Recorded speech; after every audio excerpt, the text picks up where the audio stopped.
Hello friends, आप लोगों का स्वागत है हमारे यूट्यूब चैनल कविंदर भैया पर। तो आज हम देखेंगे कक्षा 7 का विज्ञान भारती यूपी बोर्ड का पाठ 14। पाठ का नाम है ध्वनि। तो देखिए दोस्तों, जैसा कि हमने इस वीडियो में इस पाठ का प्रश्न उत्तर लिया है, तो चलिए देखते हैं। जैसा कि प्रश्न नंबर 1 है, सही विकल्प का चयन कीजिए। प्रश्न है और विकल्प दिया गया है, इन्हीं विकल्पों में से हमें सही विकल्प का चयन करना है। तो प्रश्न है, निम्नलिखित में किस ध्वनि का तारतम्य अधिकतम है? तो विकल्प है शेर की दहाड़, नदी का कलकल, मेघ गर्जन या मच्छरों की भिनभिनाहट। तो शेर की दहाड़ यानी जब शेर दहाड़ता है उस ध्वनि की तारतम्य अधिक है, या नदी का कलकल या मेघ गर्जन यानी जब बादल गरजता है उसका तारतम्य अधिक है, या मच्छरों की भिनभिनाहट की। तो इसका सही हो जाएगा मच्छरों की भिनभिनाहट की। इस ध्वनि का तारतम्य सबसे अधिकतम होता है। ऑप्शन के हिसाब से इसका सही हो जाएगा मच्छरों की भिनभिनाहट। अगला है प्रश्न, एसआई पद्धति में आवृत्ति का मात्रक है। विकल्प है सेकंड, हर्ट्ज, किलोग्राम या मीटर। तो एसआई पद्धति में आवृत्ति का मात्रक हर्ट्ज होता है। इसका सही विकल्प हो जाएगा हर्ट्ज। अगला है 20 हर्ट्ज आवृत्ति से कम आवृत्ति की उत्पन्न ध्वनि कहलाती है। विकल्प है श्रव्य, कर्कश, अपश्रव्य या प्रश्रव्य। इसका सही हो जाएगा अपश्रव्य। जो 20 हर्ट्ज से कम होती है ध्वनि उसे हम अपश्रव्य कहते हैं। अगला है ढोलक में ध्वनि उत्पन्न होती है। विकल्प है रगड़ने से, खींचने से, फेंक मारने से या आघात से। इसका सही हो जाएगा आघात से। अगला है ध्वनि की चाल सबसे अधिक होती है। विकल्प है ठोस में, गैस में, द्रव में या निर्वात में। इसका सही हो जाएगा ठोस में। ठोस में ध्वनि की चाल सबसे अधिक होती है।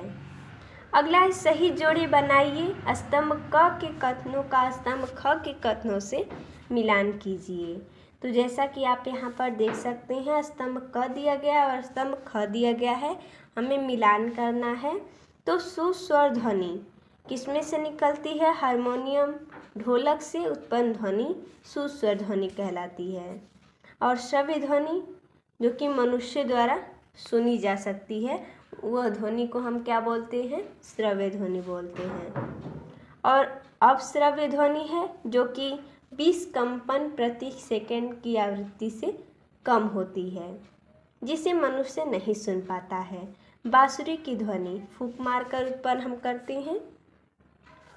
अगला है निम्नलिखित कथनों में सही कथन के सामने सही तथा गलत कथन के सामने गलत का चिन्ह लगाइए। तो प्रश्न है ध्वनि का वेग प्रकाश के वेग से अधिक होता है। ये क्या है? गलत है, क्योंकि ध्वनि के वेग से प्रकाश का वेग अधिक है। लेकिन इसमें दिया गया ध्वनि का वेग अधिक है, इसलिए गलत है। अगला है उच्च तारतम्य वाली ध्वनि का आवृत्ति अधिक होती है। ये क्या? सही है। 1 हर्ट्ज का अर्थ 1 कंपन प्रति सेकेंड है। ये भी क्या है? सही है। अगला प्रश्न है वीणा में कर्कश ध्वनि उत्पन्न होती है। ये गलत है, क्योंकि वीणा तो हमें सुनने में अच्छा लगता है, यानी वो कर्कश नहीं है। अगला है ध्वनि संचरण के लिए माध्यम आवश्यक नहीं है। ये गलत है, क्योंकि ध्वनि के लिए हमें माध्यम की आवश्यकता होती है, इसलिए ये क्या है? गलत है। अगला प्रश्न है चौथा, दिए गए निम्नलिखित शब्दों की सहायता से रिक्त स्थानों की पूर्ति कीजिए। प्रश्न है कंपन करती हुई वस्तु का अधिकतम विस्थापन, यहाँ पर रिक्त स्थान कहलाता है। तो कंपन करती हुई वस्तु का अधिकतम विस्थापन क्या कहलाता है? आयाम कहलाता है। ध्वनि संचरण के लिए यहाँ पर रिक्त स्थान की आवश्यकता होती है। तो ध्वनि संचरण के लिए माध्यम की आवश्यकता होती है। हम यहाँ पर रिक्त स्थान की पूर्ति कर लेंगे। अगला है कंपन करने वाली वस्तु द्वारा एक कंपन में लगे समय को उसका रिक्त स्थान कहते हैं। तो जो समय लगता है कंपन करने में, तो उसे क्या कहते हैं हम? तो आवर्तकाल कहते हैं। हम यहाँ पर रिक्त स्थान की पूर्ति कर लेंगे। अगला है ध्वनि की चाल, यहाँ पर रिक्त स्थान है में अधिकतम होता है। तो ध्वनि की चाल किसमें सबसे अधिक होता है? तो ठोस में। हम यहाँ पर भर देंगे। अगला है किसी माध्यम में निश्चित ताप पर ध्वनि की चाल यहाँ पर रिक्त स्थानें होती है। तो अगर निश्चित ताप रहेगा तो चाल भी निश्चित रहेगी, तो हम यहाँ पर रिक्त स्थान की पूर्ति कर देंगे। अगला है निम्नलिखित प्रश्नों के उत्तर लिखिए। प्रश्न है प्रतिध्वनि को परिभाषित कीजिए। इसका उत्तर हो जाएगा किसी पहाड़ी के पास या किसी बड़े हॉल में चिल्लाने पर वही ध्वनि दोबारा सुनाई देती है, इसे ही प्रतिध्वनि कहा जाता है। यह ध्वनि परावर्तन के कारण होती है, यानी कि परिवर्तन होगा तो ध्वनि टकरा कर वापस आएगी, तो वापस हमें दोबारा सुनाई देगी, इसे ही प्रतिध्वनि बोलते हैं। अगला है तारत्व की परिभाषा लिखिए। मोटी तथा पतली ध्वनि के कारण का अंतर स्पष्ट कीजिए।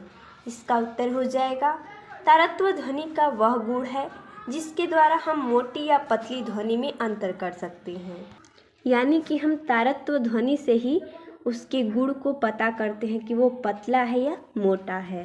उच्च तारत्व वाले ध्वनि की आवृत्ति उच्च तथा निम्न तारत्व वाले ध्वनि की आवृत्ति निम्न होती है। ध्वनि का तारत्व व्यक्त करता है कि ध्वनि मोटी है या पतली। यह ध्वनि की आवृत्ति पर निर्भर करती है, जैसे बिल्ली की आवाज़ की आवृत्ति कुत्ते के भौंकने की आवृत्ति से अधिक होती है, इसलिए बिल्ली की आवाज़ पतली तथा कुत्ते की आवाज़ मोटी होती है। ये किस पर निर्भर करती है? तो आवृत्ति पर, कि आवाज़ मोटा होगा या पतला होगा। अगला प्रश्न है ध्वनि प्रदूषण के कारण तथा उनके निवारण लिखिए। प्रश्न है वातावरण में बहुत ज़्यादा या अवांछित ध्वनियों का स्वर ध्वनि प्रदूषण कहलाता है। वाहनों की तीव्र ध्वनियाँ, विस्फोटक ध्वनि, कारखानों तथा लाउड स्पीकर आदि ध्वनि प्रदूषण के मुख्य कारक हैं। ध्वनि प्रदूषण को कम करने के लिए निम्न उपाय करने चाहिए। जैसा कि उपाय यहाँ पर हमने लिखा है, वाहनों का उचित रखरखाव, कम तीव्रता वाले विस्तारकों का उपयोग करना चाहिए, लाउड स्पीकर की तीव्रता को निर्धारित करना चाहिए, कारखानों में ध्वनि रोधक पदार्थों की दीवारें बननी चाहिए। अगला प्रश्न है स्पष्ट कीजिए कि वर्षा काल में बादलों की बिजली की चमक क्यों पहले दिखाई देती है व गड़गड़ाहट बाद में क्यों सुनाई देती है। इसका कहने का मतलब है कि जब हम बारिश के दिनों में देखते हैं कि जब बिजली कड़कती है तो बिजली कड़कने के बाद हमें आवाज़ आती है गड़गड़ाने की, लेकिन ये बाद में क्यों आती है, यही हमें पता करना है। तो जैसा कि हमने यहाँ पर लिखा है कि प्रकाश की गति ध्वनि की अपेक्षा कई गुना अधिक तीव्र होती है। जैसा कि हमने ट्रिक वाले क्वेश्चन में पढ़ा कि प्रकाश की वेग ध्वनि की वेग से अधिक होती है, यानी कि जब तक ध्वनि पृथ्वी पर नहीं आता है उससे पहले प्रकाश आ जाता है, यानी हमें उसकी चमक पहले दिखाई देती है, उसके बाद ध्वनि आता है तब हमें गड़गड़ाने की आवाज़ आती है। यही कारण है कि सबसे पहले हमें बिजली चमकते हुए दिखाई देती है, उसके बाद गड़गड़ाने की आवाज़ आती है। अगला है स्पष्ट कीजिए कि ध्वनि किस प्रकार उत्पन्न होती है। इसका उत्तर हो जाएगा वस्तुओं में ध्वनि कंपन के कारण उत्पन्न होती है। कुछ स्थितियों में कंपन आसानी से दिखाई दे जाते हैं, अधिकांश स्थितियों में हम इन कंपनों को नहीं देख पाते हैं बल्कि उनका अनुभव कर पाते हैं। जैसे विद्यालय की घंटी बजाने से उत्पन्न ध्वनि में घंटे के कंपन का अनुभव छूकर कर सकते हैं। यदि आपके विद्यालय में घंटा है तो आप जब उसे बजाएंगे तो उसमें कंपन होगा, इससे आप छूकर अनुभव कर सकते हैं। या किसी बर्तन पर चावल के दाने रखकर उसे लकड़ी से पीटने पर हम कंपन द्वारा ध्वनि उत्पन्न होने को देख सकते हैं। अगला है निम्नलिखित प्रश्नों को हल कीजिए। प्रश्न है 3 कंपन करती वस्तुएं ए बी सी की आवृत्ति क्रमशः 256 हर्ट्ज, 512 हर्ट्ज, 1024 हर्ट्ज है। उनके तारत्व को घटते क्रम में लिखिए। इसका उत्तर हो जाएगा उच्च तारत्व वाली ध्वनि की आवृत्ति उच्च तथा निम्न तारत्व वाली ध्वनि की आवृत्ति निम्न होती है। अतः यदि ए बी सी की आवृत्ति 256 हर्ट्ज, 512 हर्ट्ज और 1024 हर्ट्ज है तो उनका तारत्व घटते क्रम में CBA होगा। अगला है, दो व्यक्ति A तथा B एक ऊंची इमारत के सामने ध्वनि उत्पन्न करते हैं तथा दोनों क्रमशः एक परावर्तन तथा 10 परावर्तन के पश्चात ध्वनि को सुनते हैं, तो इसमें कौन सी ध्वनि प्रतिध्वनि है तथा कौन सी ध्वनि गूंज ध्वनि है। तो जो A द्वारा सुनी जाने वाली ध्वनि है वो एक परावर्तन वाली है जिसे हम प्रतिध्वनि बोलेंगे, यानी कि वो एक बार टकराकर वापस आई है तो उस ध्वनि को हम प्रतिध्वनि कहेंगे। और जो 10 बार परावर्तन हुआ है, यानी एक बार जाएगा फिर वापस आएगा फिर वापस आएगा, यानी गूंज हो जाएगा पूरा, तो उसे हम गूंज बोलेंगे। उस ध्वनि को क्या बोलेंगे? गूंज बोलेंगे।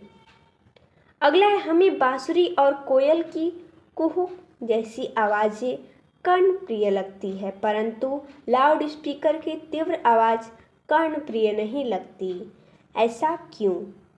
इसका उत्तर हो जाएगा, नियमित एवं आवर्ती कंपनों से उत्पन्न ध्वनि जो कान पर मधुर प्रभाव डालती हैं सुस्वर कहलाती हैं। कोयल की कुहक इसी प्रकार की ध्वनि है जो हमें कर्णप्रिय लगती है परंतु लाउड स्पीकर के तेज बजने से अनियमित एवं अनावर्ती कंपनों से कर्कश ध्वनि उत्पन्न होती है। इस कारण यह ध्वनि हमें कर्णप्रिय नहीं लगती है। तो देखिए दोस्तों, जैसा कि हमने इस वीडियो में इस पाठ का प्रश्न उत्तर देखा, तो मिलते हैं तब तक के लिए धन्यवाद दोस्तों।